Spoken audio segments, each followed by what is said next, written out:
Now, before we close this chat or conversation, I would like all of you to just think about one, just particular question that I have for all of you.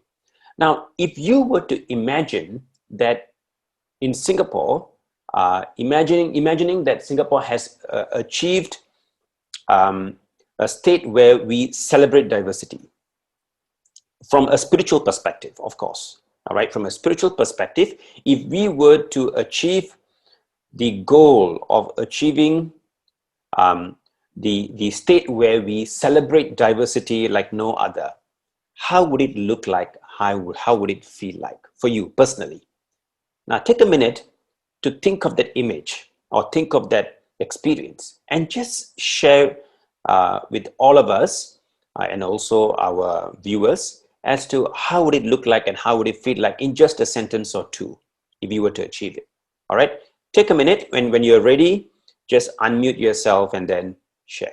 Okay, well, I put no longer strangers but friends, pilgrims on the journey, helping each other, supporting each other, caring for each other, one community. Celebrating and embracing diversity also means that we are free from fear, that there is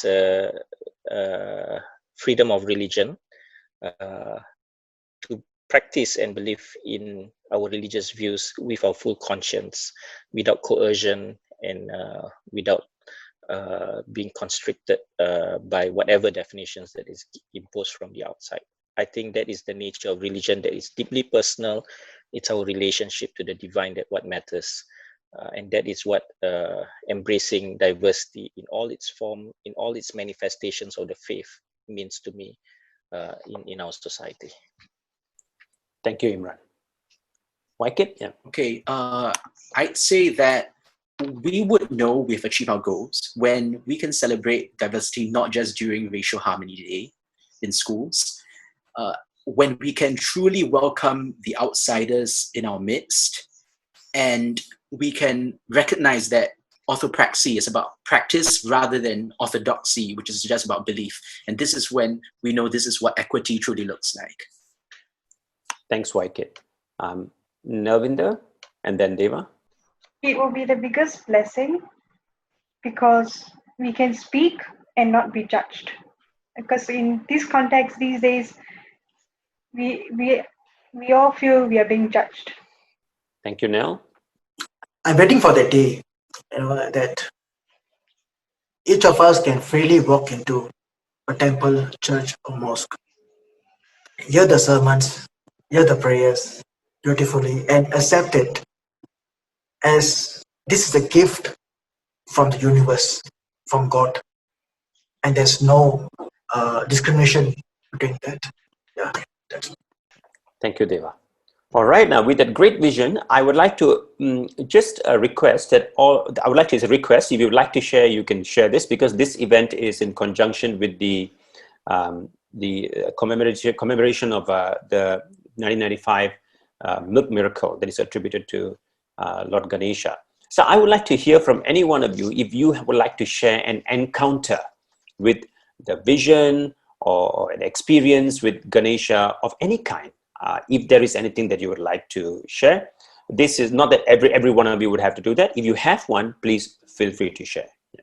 Yeah, I guess I could just add a little first. Yeah, I think it's inspiring when a spiritual tradition has a kind of icon, and it speaks of a certain very human tendency, I would say, to personify traits that we aspire towards. Right, and definitely we see that in Buddhism, especially in Mahayana and Vajrayana Buddhism, when you have the personification of wisdom, in Manjushri Bodhisattva, or of compassion, in Avalokiteshvara Bodhisattva. So I thought it's interesting when the form of Ganesha, I still remember from all my South Asian studies, right, that he has a head of an elephant and all, and I think the symbolism is so powerful, and I mean, you see how in Mahayana Buddhism, where you have Samantabhadra Bodhisattva, who's often appeared, seated on an elephant and all that, there's such resonance and power in the imagery. And I think it's wonderful that the Hindu tradition celebrates that. So just one final point, which is that I think it's the greatest miracle indeed, right? And it's not just a manifestation of the supernatural per se, right? But it's also the miracle of compassion and wisdom and mindfulness, and we see that definitely, you know, in the Hindu tradition, in Buddhism, in all our religious traditions. So I think let's continue to promote that. Maybe I'll share something. I think about 10 years or maybe more than 10 years ago, a friend of mine from Indonesia, he brought me to this place, which is midway through Mount Salak, which is in Bogor. Yeah. He said, Imran, come, I'll bring you to a temple. It's a Hindu temple. It's called Pura Parahyangan Agung Jagatkarta. And the journey up the slope was, oh my God, you know, it's gravel, and our vehicle was like swaying. I almost feel like I'm taking a roller coaster. And, you know, it was quite scary also, because, you know, it's quite steep. But we made it. And once we are inside the temple compound, then there is a huge statue of Ganesha. And the caretaker of the temple was explaining to us the story of Ganesha. And one thing struck me was that for the Hindus, they believe that he's also the remover of obstacles. So all the obstacles they have been facing going up the mountain, and here I am before this personification of a deity that is known to be a remover of obstacles. There was an absolute feel of serenity in that area. I think that is something about sacred sites that the human heart can actually connect, whatever religion it is. That is why we find that there are some sites that are shared across different religious traditions. And the Sri Pada is one example in Sri Lanka, right? Or known as Adam's Peak, which is a sacred site visited by Christians, by Muslims, by Buddhists, and of course Hindus. There's also the places that I've been to in Andalusia in southern Spain that is being shared across the three religious traditions of Islam, Christianity, Hinduism. Mosques and churches built on top of each other, and now it's also known as mosque cathedral or things like that, right? So there is something of value about sacred sites that can actually unite all of us together.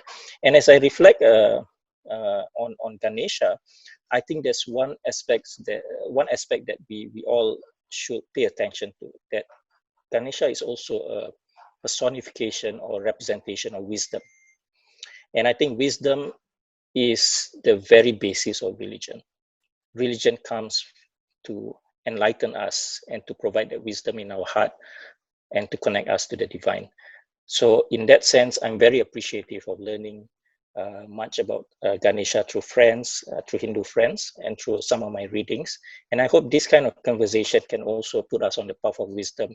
And I'm absolutely thrilled that this occasion can be a start for us to understand wisdom a bit more through also the personification through Ganesha.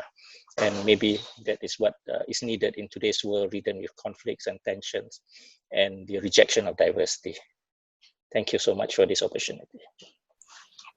All right. So thank you, my friends, for being part of this discussion. I truly appreciate it. And I learned so much being in the room, just listening to every one of you. So much to take away, so much to think about.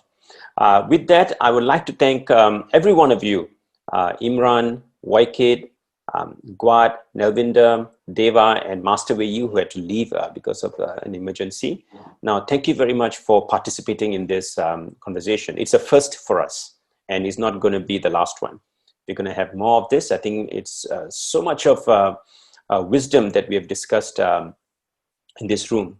And it certainly tells us something, right? When different faiths, when practitioners of different faiths, not necessarily just leaders, when practitioners of different faiths come together, there is so much that we can teach each other.